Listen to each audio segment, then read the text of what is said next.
கடன் தீர்றதுக்குன்னு ஒரு பரிகாரமே இந்த உலகத்தில் கிடையாது. வருமானம் வரணும், செல்வம் பெருகணும், கையில் காசு அதிகமாக வரணும், அந்த காசை நீங்கள் கடன் கொடுத்து கடனை அடிக்கணும்.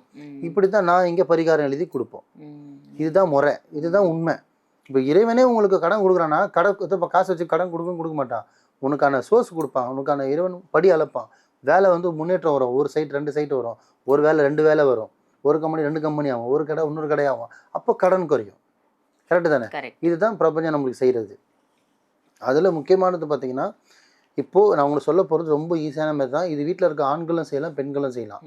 ஆனால் 48 நாள் விடாமல் செய்யணும். நடுவில் எப்போ விடணும்னு கேட்டிங்கன்னா, அந்த மாதவிடா பீரியட் டைமில் மட்டும் லேடிஸாக இருந்தால் அந்த 4-5 டேஸ்க்கு அந்த பரிகாரம் பண்ண தேவையில்ல. அதுக்கப்புறம் திருப்பி எதில் விடுறோமோ அதுலேருந்து நீங்கள் கண்டினியூ பண்ணிக்கலாம். ஆனால் 48 நாள் பண்ணணும். ஒன்றும் இல்லை, நார்மலாக காலையில் எழுந்துச்சி 9 மணிக்கோ 10 மணிக்கோ ஒரு வேலைலாம் முடிச்சுட்டு நல்லா குளிச்சுட்டு, நல்லா மைண்டை குளிச்சுட்டு மைண்டை ஃப்ரீயாக வச்சுட்டு சாமி படமோ இல்லை கிபிலாவை பார்த்தோ ஏதோ நின்று, இப்போ முஸ்லீமாக இருந்தால் கிபிலா பார்த்து நிற்கலாம், இந்துவாக இருந்தால் சாமி படத்தை பார்த்து நிற்கலாம், அவங்க சௌரியம் தான். நின்றுட்டு 11 கிராம்பு எடுக்கணும். என்ன எடுக்கணும்? கிராம்பு வந்து சமையலுக்கு பயன்படுத்துள்ள கிராம்பு இருக்கு இல்லையா, அது 11 எடுக்கணும். 12 இருக்கக்கூடாது, 10 இருக்கக்கூடாது, 11 தான் எடுக்கணும். அது ஒன்றும் பெரிய கடுகு கிடையாது என்றதுக்கு, ஈஸியாக இல்லை. கிராம்பு கையில் எடுத்துகிட்டு உள்ளங்கையில் வச்சுக்கணும். என்ன பண்ணணும்? உள்ளங்கையில் வச்சுக்கணும். கையை மடிச்சுட்டு இந்த பிரபஞ்சத்தை வீட்டுக்குள்ளே இருந்தே பண்ணலாம், அதுக்கு மொட்டை மாடி போயிட வேணாம்.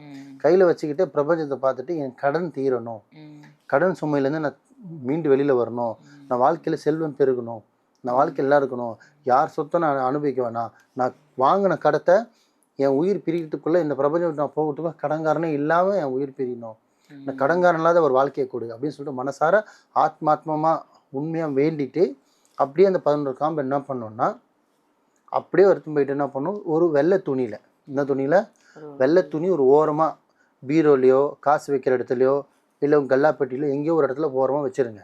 அதில் தினைக்குமே உங்களுக்கு ரொட்டீனாக 48 நாளைக்கு இதுதான் வேலை. என்ன போய் ஒரு நாளைக்கு 11 கிராம்னா 48 நாளைக்கு 500 கிட்டத்தட்ட 500 கிராம் வருது அப்படின்னு அப்படி கணக்கு வைக்கக்கூடாது. அது 500 கணக்கு வைக்காதீங்க. நீங்கள் 1/2 கிலோ 1 கிலோ வாங்கி வச்சுக்கோங்க. ஒரு நாளைக்கு 11 கிராம் கையில் வச்சுக்கிட்டு உங்கள் கடன் ஈஸியாக தீர்க்கிறதுக்கான முறை இது ரொம்ப ஈஸி தான். 11 கிராம் வச்சுட்டு ஆத்மாத்மா ப்ரேயர் பண்ணிட்டு போய் வச்சுருங்க.